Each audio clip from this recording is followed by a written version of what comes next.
it is what it is. And for them just to come right out front and say, hey, here you go. Hope you have a great stream.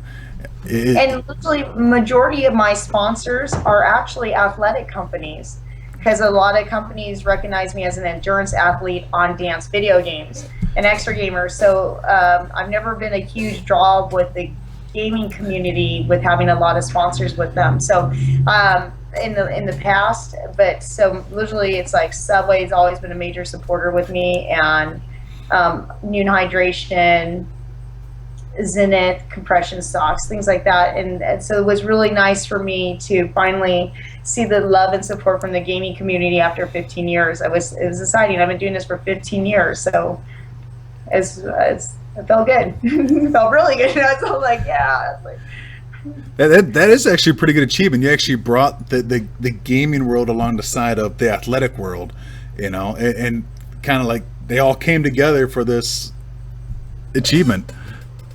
yeah, yeah. And when I got a lot of, when my team was reading me the comments from Twitch, a lot of people were saying like, we're rooting for you. We read your bio on your website. It's pretty incredible what you've done. And they're saying that you lost all this weight playing these games and everything. And they were just like, this is really cool what you're doing in the schools and trying to raise the money for the Children's Miracle Network. So everybody got even more excited about it once they started reading my background, because they'd come into Twitch, all like, who's this lady? And then they would Google it and stuff, and they're, oh, okay, this is really cool. So it was nice to see that. And it's always been my dream. I had 3 purposes with this world record. Number 1 purpose was to raise money, of course, for Extra Life, the Children's Miracle Network. I think they're a wonderful organization. I've enjoyed working with them for the last 3 years at a local level. So it was an honor to do a national level with them. And the second was to bring global awareness to using extra gaming in the schools to fight childhood obesity. It's my dream to see every school in America have extra gaming in it for the kids to get fit. And I think it's going to come in the future. I hope to see it. Every school should have it. Video games are everywhere. It's our language of today. They're not going anywhere. And then the third is, I've always wanted the athletic world and the gaming world to merge as one, because really, gamers are athletes. Whether it's doing something physically moving or not, whether you're doing a first shooter game, you have to master and practice every day what you're doing to become proficient at it at a competitive level. Or me, I have to train every day to be able to make myself move 138 hours, and I have to know the game and understand it, how your body's going to react to it and how to fuel it up. So for me, it's exciting to open that door and see them merge as one, because that's what I've always wanted them to do. You really did too, because I wish back when I was in school that there was a such thing as extra gaming. I mean, we grew up playing the same kind of games. They didn't have a camera that you played the game with. The closest you had was like track and field for Nintendo that had the pads that you ran back and forth on A and B really quick. That was pretty much the extent of it. There wasn't, even DDR wasn't out back then. So for kids to have that opportunity now in school, if getting this program out there, I think that is awesome. I would have loved. I could. Who knows? Maybe I could have been in a lot better shape than I am now. Not to mention the health benefits that come along with this. And today, in the country, and I'm trying to get off on a kick here, but there's a lot of bad influences. Got all the fast foods, and kids are just all over that stuff, and they just want to sit around. Whereas here's an option to do extra gaming. You're playing a video game, you're having fun, and you're staying fit doing it. That's one of the things. Being a second grade teacher, I have to introduce them to a wide variety of physical educations, but my extra gaming days are pretty locked in there when I do them. And it's funny that when I teach traditional sports on certain days like basketball or soccer, some of the kids love it, some of them don't. But the minute I whip out that video game and they count it down, when are we going to do extra gaming on those specific days in PE for our classroom? And then they'll be like, the whole class goes crazy. They get excited. Can I be the one to sit up? I let them plug it in. They know how to do it. They do it at home. And then I'll put the games out, and one person gets to choose which version we do. And they take ownership of it, and the whole class is completely engaged. They're having a good time. Everybody's smiling. They're laughing. They get into it even more because they're trying to impress their friends in the classroom that they can exercise. They can just dance better, so they're putting more energy into it. Want that high score. That's why I've been doing it 5 years in my classroom, but now as a whole second grade level, we all do it the last couple of years. And then this year I asked my principal, can I do something at lunchtime? I go, when I look outside at lunch, everybody's just standing there. They're not doing anything. I go, that's really, they need to be physical. No one's playing hopscotch anymore. There's no jump ropes. There's like one or two. They're taken all the time by the same two kids. Nobody is doing anything. I go, can I open my classroom doors and do an intramural Just Dance lunchtime program? He goes, I'm surprised you waited this long to ask. And I said, okay, I'm going to take that as a yes. So I did, and I put a cone out there, and I piloted it only with my grade level this year. Well, first and second grade, because that's who has my lunch period. Next year, we'll probably expand it to school-wide. And it was a success. There's 50 kids every day lined up to come in my classroom and just dance for half an hour during lunchtime. And they can't get enough. They wish they could be in there for an hour doing it. But that half an hour comes so quickly because they're having a good time. They don't even realize they're getting physically fit. And then the after school program, I also go in there and I help out as well with them. And we earn the Presidential Fitness Program certificate with that when they complete the challenge by the end of the year. So I do that after school with those guys. That's crazy epic. And like I said, I wish there would have been something like that when I was in school. Didn't you just do something at E3? Was there something? Yes, I was just at E3. Wow, that E3 flew by quick too, because the Entertainment Software Association invited me to E3 this year, which was an honor to be invited by them. And they invited me to do an E3 teacher takeover for the ESA Foundation, which gives grants out to teachers who are using video games as a teaching tool. It doesn't necessarily have to be physical education, which I am more of an expert in, but it can be things for teaching, for history or for poetry, for a variety of ways, using video games to incorporate into the learning process. And so I got to do background, I got to highlight those games at E3 that I thought could be effective in the classroom and do a takeover for them, and it was really fun to do that. And simply even Rock Band 4 could be used in the classroom for introducing music, to get kids interested in it and teaching them rhythm. And so, lots of things that you wouldn't think that would be effective in the classroom really can be used in the classroom. It's just how you view it. And so that was an honor to do that. And they also sent me, it's not open to the public, but the first day of E3 in the morning, there is the Games for Learning Summit. I've been wanting to go one for the last 4 years, and finally I got invited by the Entertainment Software Association to represent teaching. 75 people were only invited.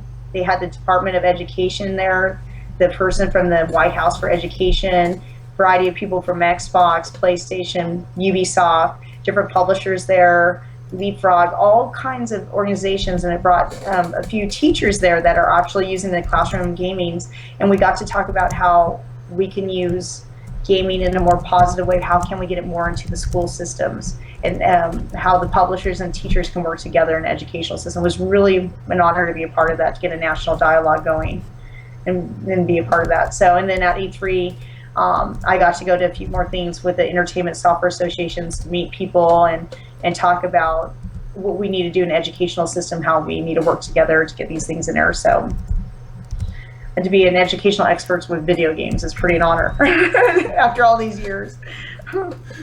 How many people can say that, right? Yeah. I've been using it now in the school system for 5 years. 5 years. And I've been a teacher for 16 years, and 15 years. I'm going on to my 16th year, and I've been extra gaming for 15 years. Now, when what got you into extra gaming? What was like, you know what? I want to turn around, my physical fitness. I really want to get better fit. Like, what really pushed you to do this, if I can ask? Okay, I've been a gamer my whole life. Let me just start there. It wasn't just like, say I started extra gaming. I've been gaming since I was 5 years old with Atari and Nintendo. I grew up being a tap dancer. I grew up playing sports like soccer and tennis, and I grew up playing multiple instruments. When I went to college, I gained when I graduated from high school, I was a 120-pound athlete. And within 6 years after graduating from high school, I gained 90 pounds in college, and I became 210 pounds plus size 18-20. Now let's go to extra gaming. I wanted to give a little background of where I'm coming from. In the summer 2000, I reached my peak weight of 210 pounds plus size 18-20. I was living my life in the past. The best years of my life have passed me being an athlete in high school and a tap dancer. I'm never going to top that. That's what I thought in my mind. And I went to the donut shop, and next door donut shop was the arcade, high voltage arcade, which is no longer there. And I saw the game Dance Revolution, and the music. Well, It intrigued me, and I looked around in there when I walked in. I didn't think anybody was watching, and I thought, yes, I'm going to go in here and try this game. So I threw the donut away. I didn't finish eating it. Good chocolate donut. And I went in there and I put the tokens in. I quickly died after 10 steps, and some guy chuckled from the side, "You suck," and laughed at me. And it just hit me. I actually liked the game. I only played 10 steps and I died, and I was like, that's it. I'm tired of people laughing at me because of my weight.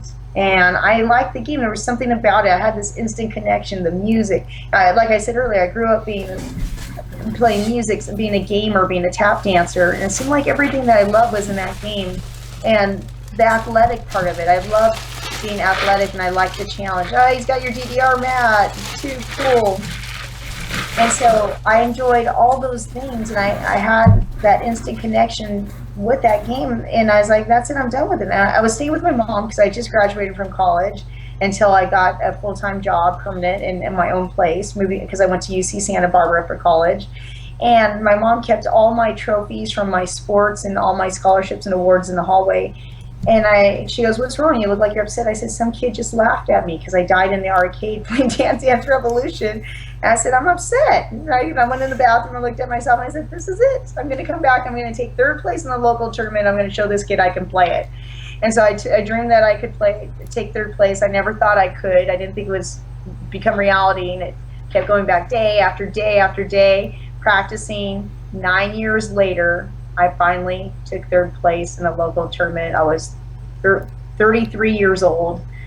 When I started playing, I was 23 years old. So I was 33 years old, won $3, went to Costco, got a hot dog and a soda. That was the greatest day of my life. So it took me 9 years to finally fulfill that dream, but also that became a turning point in my life because I went to I started to believe in myself finally, and it came less about me and a purpose what I wanted to use extra gaming for. And I have to thank Konami for that first initial thing, because I went to the US championships for DDR, the very first ones in Las Vegas in 2009. And when I went there, I saw Konami and I said, I'm a teacher, and something just in my mind and stuff, and they were saying how like I was talking to people, and everyone, like all the people there, they were much younger than me. I was also the oldest person that went to the U.S. championships at 33 years old for DDR. And I was like 1 out of 3 women, and there was 50 people there. And they were all much younger than me. So this is where this conversation, I said, the one person said, I always would love to have this in my school. I wish I had this at my high school at DDR machine. But I hadn't, and then I thought to myself, I hadn't made that connection quite yet to use it in my classroom, but that conversation stuck there. And the next summer was the recession, when the economy went bad and they started laying off people and everything. No, it was that summer actually, in 2009. And then I noticed they were cutting all the PE programs, and everything was gone. They took away all the lunchtime intramural programs. There was no money, and so they took everything away. And that's when I decided I was going to do something. And I wrote for grants to get equipment to get it in my classroom. And I got all this equipment donated through DonorsChoose.org. I got metal $800 pads for DDR with bars. I mean, I had an arcade in my classroom. I had PS2. I got every single DDR game donated, because at the time it was DDR. There wasn't the other stuff. Just Dance and Dance Central wasn't really out yet. And I wasn't a part of that world yet either. I was arcade was my scene at the time, and so I got all that stuff donated, and I started running it in my classroom by the fall of 2010. It took the 2009 year to get it all donated, a whole year, writing several grants. In 2010, I was ready to start going full time with it in my classroom, and then I went again to the U.S. championships in 2010, and then Konami invited me to start demoing for them, and they flew me. I went down to LA to do their launch party. I met Naoki, and I met a lot of people from Japan that made the game. Wow. And then they flew me to meet everybody. They flew me out to Austin, Texas to demonstrate for them, for all the politicians, and Governor Rick Perry. And I was telling them, and that was in the spring of 2011, I said, I'm already training to set a world record on your game. I go, I've been training for 3 months, and in 3 months I'm going to play the game Dance Dance Revolution for 16 hours. I told them. They go, well, where are you going to do it at? I said, I think I'm just going to do it at my school in the cafeteria. Open up the doors and make it public. And they said, really? And they go, why didn't you tell us you were going to break it? I go, because I thought you would think I was crazy. And so then the next day, I flew back from Austin, Texas, and